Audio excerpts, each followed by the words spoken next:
They told you drinking 8 glasses of water a day would keep your kidneys healthy. They told you over-the-counter pain pills are perfectly safe because they don't need a prescription. They told you whole wheat bread is always a good choice for your body. They were wrong. All three are either incomplete or dangerously misleading. And if you're over 60, following this advice without question may be quietly destroying your kidneys right now. The reason these myths survive isn't because they're true. It's because they've been repeated so many times that nobody stops to question them. The truth is, your kidneys after 60 play by a completely different set of rules than they did at 30. What was harmless then can be toxic now, and the medical community took decades to start saying this out loud. Today, I'll expose 7 kidney myths and hidden poisons that older Americans fall for every single day. Myth number 1, you may have followed it faithfully your entire adult life. If you don't mind sharing which of those 3 surprised you most, the water, the pain pills, the bread, type it below. Don't feel bad if you believed all 3 you were never given the full picture. And your honest answer might help another older American realize they've been trusting the wrong advice. I'm Dr. Walter Pembrook, and for the past 30 years, I've made it my mission to speak to older Americans the way I'd speak to my own family. No medical jargon, no sugarcoating, just the plain truth. What I'm about to share with you today isn't meant to scare you, it's meant to arm you. Because the 7 poisons we're going to unmask together are not hiding in some laboratory. They're in your kitchen, in your medicine cabinet, in habits you've trusted your entire life. Let's get started, and let's start with the one nobody suspects. Reason #7, the 8 glasses of water myth. They told you to drink 8 glasses of water a day no matter what. More water, healthier kidneys. Simple, right? Not exactly. And for millions of older Americans, this well-meaning advice is doing more harm than good. Here's what actually happens inside your body. Your kidneys regulate fluid balance with extraordinary precision. They decide how much water to keep and how much to flush out based on signals from your blood, your hormones, and your sodium levels. After 60, this system becomes more delicate. Your kidneys' filtering capacity, what doctors call your GFR, naturally slows down with age. They simply cannot process water as fast as they once did. Now imagine flooding a system that's already working at reduced capacity. When you force 8 or 10 glasses of water into a body that doesn't need it, your kidneys are overwhelmed. Sodium levels drop dangerously low, a condition called hyponatremia. You might feel dizzy, confused, nauseous. In severe cases, it can lead to seizures or hospitalization. On the other side, there are folks who barely drink any water at all. They replace it with coffee, soda, or sweet tea and assume it counts. It doesn't, not for your kidneys. Chronic mild dehydration forces your kidneys to concentrate waste into smaller and smaller amounts of fluid, like trying to wash a full sink of dirty dishes with just 1 cup of water. Over time, this leads to kidney stones, urinary infections, and accelerated tissue damage. Her sodium was dangerously low. Her kidneys were straining not from too little water, but from too much. One of my patients, a 74-year-old woman, came to me with recurring kidney stones. She proudly told me she drank at least 10 glasses a day, just like they say. Her blood work told a different story. Dr. Pembrook, I thought I was doing the right thing. She was following a rule that was never designed for her body at her age. What to do instead? Forget the magic number. Let your body guide you. Drink when you're thirsty. Check the color of your urine. Pale yellow means you're on track. Dark amber means drink more. Clear as water means slow down. If you take blood pressure medication or diuretics, ask your doctor exactly how much fluid is right for you, because the answer is personal, not universal. The myth isn't that water matters. It does. The myth is that one rule fits every body at every age. Now, if that surprised you, wait until you hear what's hiding in your medicine cabinet. Reason #6, the it's over-the-counter, so it's safe myth. They told you, if a pill doesn't need a prescription, it can't hurt you. Ibuprofen, naproxen, diclofenac. Names as familiar as your next-door neighbor. You pop 1 for a headache, 2 for a stiff back, 3 on a bad arthritis day, no doctor visit needed, no worry required. That's the myth. And for your kidneys after 60, it might be the most dangerous one on this list. Here's the science your pharmacist probably never explained. Inside your kidneys, there are tiny gatekeepers called prostaglandins. Their job is simple but critical. They keep the small arteries leading into your kidneys wide open, so blood flows freely through millions of microscopic filters. Without that blood flow, your kidney tissue starves. NSAIDs, those trusted pain pills, work by shutting down the very enzymes that produce these gatekeepers. The pain in your knee disappears, but the protection in your kidneys disappears too. The pill doesn't know the difference. Think of it this way. Imagine you're watering a rose garden through a garden hose. Now imagine someone steps on that hose hard. The water slows to a trickle. The roses begin to wilt. If that person steps off quickly, the roses recover. But if they stand on that hose every single day, week after week, month after month, those roses die. That's what daily NSAID use does to your kidneys. Silent, painless, irreversible by the time you notice. One of my patients, a 71-year-old, retired mechanic from Ohio, had been managing his shoulder pain with over-the-counter ibuprofen for nearly 4 years. 3 pills a day, like clockwork. When his legs started swelling, he thought it was just age. By the time he walked into my office, he'd already lost 55% of his kidney function. Dr. Pembrook, it's just ibuprofen. They sell it at the grocery store. They do, and that's exactly the problem. What to do instead? If your pain lasts more than a few days, don't reach for a bigger bottle. Reach for your phone and call your doctor. Ask about acetaminophen. It's generally much safer for kidneys at the correct dose. Explore physical therapy, gentle stretching, heat pads, or cold compresses. And here's a step. Most people skip check every cold medicine, sinus pill, and sleep aid in your cabinet. Many contain hidden NSAIDs you never knew were there. An over-the-counter label is not a safety guarantee. For your kidneys, it's a warning you were never taught to read. And this brings us to something that affects every older American differently, but almost no one talks about it. Reason #5, the salt is only in the shaker myth. They told you to watch your salt. So you did. You stopped sprinkling it on your eggs. You pushed the shaker to the back of the table. You felt responsible, disciplined, and your kidneys kept getting worse. Here's why.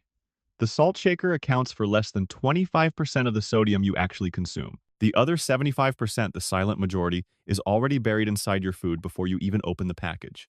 It's in your bread, your deli meat, your canned soup that says healthy on the label, your frozen dinners, your salad dressing, even your breakfast cereal. The food industry pumps sodium into nearly everything, not because you need it, but because it extends shelf life and masks the taste of cheap ingredients.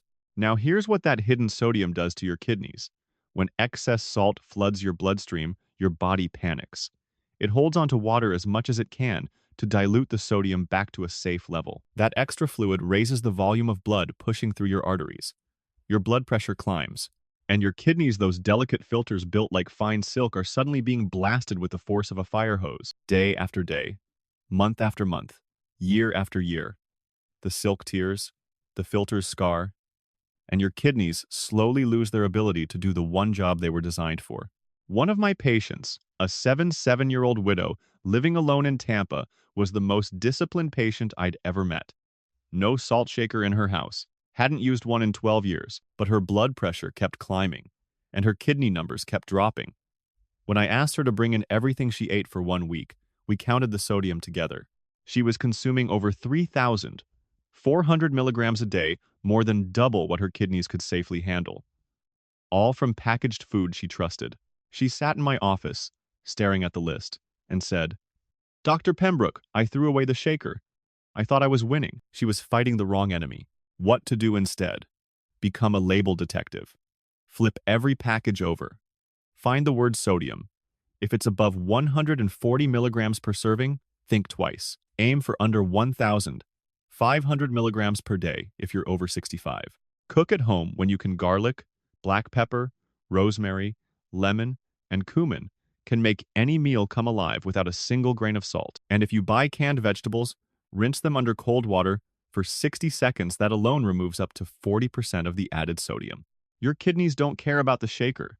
They care about what's already inside the food. Now, before we continue, I want to pause here for a moment. We've covered 3 poisons so far: water overload, painkiller damage, hidden sodium. Be honest with me, which one caught you off guard the most? Which one made you think, I've been doing that for years? Type it in the comments. Don't hold back. Because the next 4 reasons are the ones I want you to remember most, and they start with something sitting in your refrigerator right now. Here's where things get strange, because this next poison doesn't come in a bottle or a box. Reason #4, the resting is good for you myth. They told you to take it easy. Sit down. Relax. You've earned it. And after a lifetime of hard work, that advice sounds like a reward, but your kidneys hear it as a death sentence. Here's the biology most people never learn. Your kidneys depend entirely on strong, consistent blood flow to filter toxins out of your body. They don't have their own pump. They borrow yours, your heart. And your heart only pumps with real force when your body is moving. Think of a river. When water rushes through with speed and strength, it stays crystal clear. Debris gets carried away. Nothing settles. Now picture a stagnant pond. No movement. Mud collects. Bacteria multiply. The water turns toxic. Your bloodstream is that river. And when you sit in your recliner for 6, 8, 10 hours a day watching the news, reading, scrolling your phone, that river slows to a crawl. Your kidneys go from a rushing filtration system to a stagnant pond. But the damage doesn't stop there. When your muscles sit idle, they stop pulling sugar from your blood efficiently. Glucose lingers. Insulin resistance builds. And that's the open door to type 2 diabetes, the single biggest cause of kidney failure in America. Every extra hour of sitting also contributes to weight gain. And every extra pound of fat forces your heart to pump harder, driving your blood pressure up, which, as we've already discussed, shreds your kidney filters like a fire hose on silk. They told you resting is harmless. In reality, prolonged sitting attacks your kidneys from 3 directions at once: sluggish blood flow, rising blood sugar, and climbing blood pressure. What to do instead? You don't need to run a marathon. You need to interrupt the stillness. Set a timer on your phone for every 60 minutes. When it rings, stand up. Walk to the kitchen. Stretch your arms overhead. Pace the hallway for 2 minutes. That's it, and it immediately restarts your circulation. Next, add a daily walk. Start with 10 minutes. Next week, try 15. Consistency matters far more than intensity. If your joints make walking painful, seated exercises work too: ankle rotations, knee lifts, arm circles in a sturdy chair. The motto I give every patient over 60. Any movement is better than no movement. Every single step you take is a wave of fresh, clean blood flowing through your kidneys, keeping them alive, alert, and working for you. Which leads me to something even more important, because this next poison is one you swallow every single morning without a second thought. Reason #3. The whole wheat is always healthy myth. They told you white bread is bad, but whole wheat is fine. Switch to whole grain, they said. Your body will thank you. Your kidneys disagree. Now let me be clear, whole wheat is better than white bread. That part isn't wrong. But better doesn't mean safe. And for kidneys over 60, the difference is smaller than you think. Here's why. Whether it's white bread or whole wheat, your body breaks both down into glucose. Whole wheat does it slower, that's the advantage, but it still does it. And when you're eating toast for breakfast, a sandwich for lunch, and rolls with dinner, your kidneys are getting hit with wave after wave of blood sugar all day long. Over time, that glucose does something terrifying. It coats the microscopic filters inside your kidneys like hot syrup poured over a fine mesh strainer. The mesh stiffens. The holes clog. The filters stop working. Doctors call this glycation. Your kidneys call it slow suffocation. But bread is only the beginning. Refined flour hides everywhere. In pasta, crackers, pizza dough, pie crusts, pancake mix, even in sauces and gravies used as thickeners. It's the invisible backbone of the American diet. And because it doesn't taste sweet, most folks never suspect it's raising their blood sugar at all. One of my patients, a 9-year-old retired school librarian from Virginia, came to me with early-stage kidney decline. She was proud of her diet.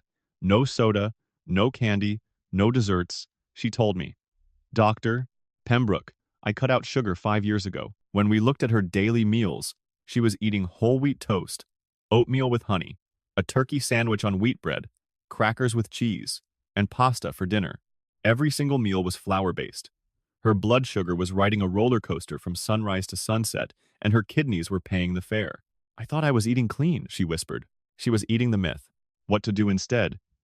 You don't have to give up bread forever. But start noticing how much flour-based food fills your day. Swap one bread meal for something your kidneys actually love: a handful of walnuts, fresh berries, leafy greens, or eggs. Read ingredient lists. If enriched wheat flour is the first word, your kidneys are about to get a glucose bath. And remember, your body doesn't care if the label says whole grain or multigrain. It cares about how fast that food turns into sugar in your blood. The myth isn't that wheat exists. The myth is that it's always your friend. Now, the next one is harder to talk about because it's not about what you eat or what you take. It's about what you carry inside. Reason #2, the stress is just part of life myth. They told you stress is normal. Everybody has it. Just push through. Keep going. You've survived worse. And you have. You've survived decades of it. But your kidneys have been keeping score. That's your fight or flight hormone. In short bursts, it's useful. It keeps you alert. It gets you through a crisis. But when stress becomes your daily companion, when you worry about your health every night, when you eat dinner alone in a quiet house, when you lie awake wondering if you're becoming a burden to your children, cortisol never shuts off. It just keeps pouring. And cortisol is brutal on kidneys. It raises blood sugar, it spikes blood pressure, it triggers inflammation in every blood vessel in your body, including the millions of fragile capillaries inside your kidneys. One bad day won't hurt. But one bad year? 5 bad years? 10? That's a slow, invisible flood, drowning your filters from the inside. And here's the part nobody wants to say out loud. Loneliness is one of the most toxic forms of stress for older Americans. After a spouse passes, after the kids move far away, after the friends you grew up with start disappearing one by one, the silence in the house becomes a weight your body physically carries. Research now shows that chronic loneliness raises cortisol levels as much as smoking 15 cigarettes a day. Your kidneys can't tell the difference between a cigarette and a broken heart. The damage is the same. One of my patients, an 81-year-old veteran, living alone in Michigan, had textbook kidney decline. No diabetes, no painkillers, low-sodium diet. On paper, nothing made sense. But when I asked him how he was really doing, he went quiet for a long time. Dr. Pembrook, some days the only voice I hear is the television. His kidneys weren't failing because of what he ate. They were failing because of what he felt. What to do instead? This isn't about thinking positive or pretending everything is fine. It's about giving your body a break from the cortisol flood. Call someone, a friend, a neighbor, a grandchild, even for 5 minutes. Join a senior center activity once a week. Walk through your local church or community group. Pet a dog. Sit on your porch and wave at the mail carrier. And if the weight feels too heavy, talk to your doctor. Not just about your kidneys, about your heart. The emotional one. Because your kidneys are listening to every feeling you carry, even the ones you never say out loud. And now we come to the most important reason of all, the one I promised you at the very beginning. The myth that has destroyed more kidneys than any other on this list. Reason Hasson, the sugar is only in sweets myth. They told you sugar means candy, cake, ice cream, soda. If you avoid the dessert menu, you're safe. That is the greatest lie ever told about kidney health. And it is the #1 reason I see patients, good, careful, disciplined patients, end up on dialysis wondering what went wrong. Let me tell you about sugar's real face. It doesn't always taste sweet. It doesn't always come wrapped in colorful packaging. In fact, the most dangerous sugar you consume every day doesn't even call itself sugar. It hides behind 60 different names on ingredient labels. Fructose, dextrose, maltose, high fructose corn syrup, maltodextrin, agave nectar. Names designed to confuse you. Names designed to make you look at a product and think, this is fine. It's in your ketchup, your barbecue sauce, your yogurt that says low fat on the front, your granola bars, your instant oatmeal, your salad dressing, your canned tomato sauce, even your bread, yes. The same bread we already talked about.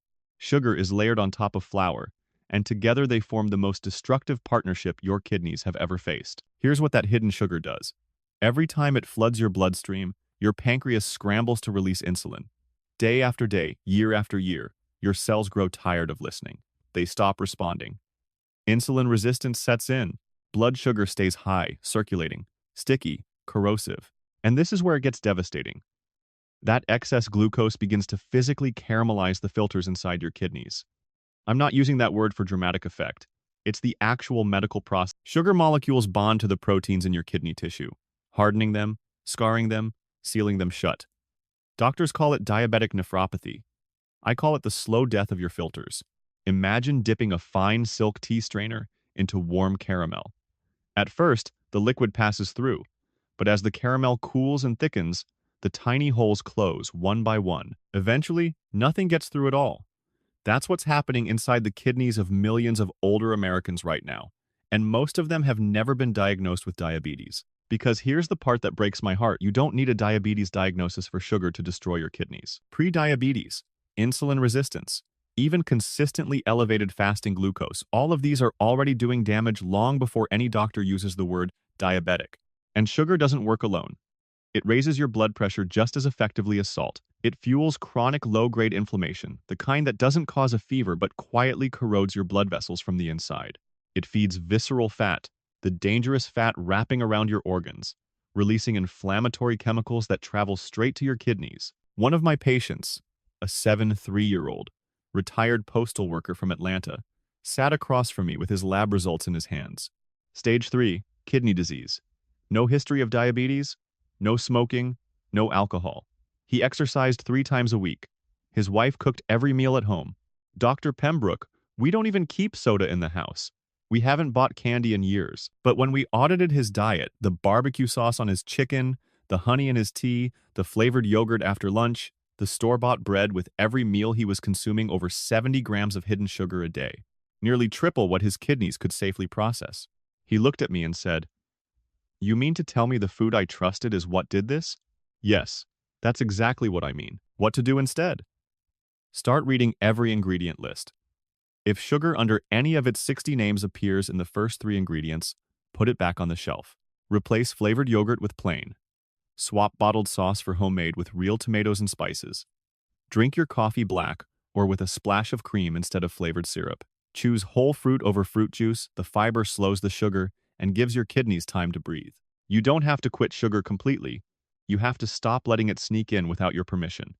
Because your kidneys aren't failing from the sugar you know about. They're failing from the sugar you never see.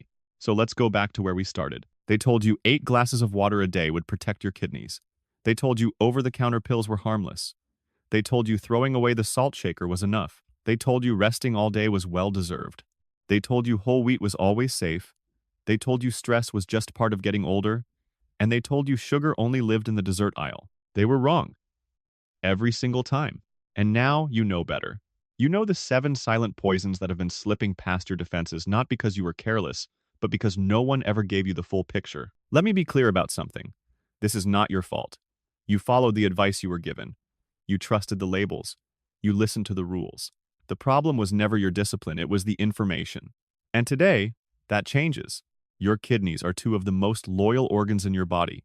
They've worked for you every second of every day for 60, 70, 80 years without a single complaint. They never asked for recognition.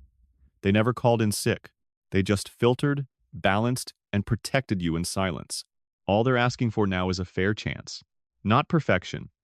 Not a complete life overhaul by tomorrow morning.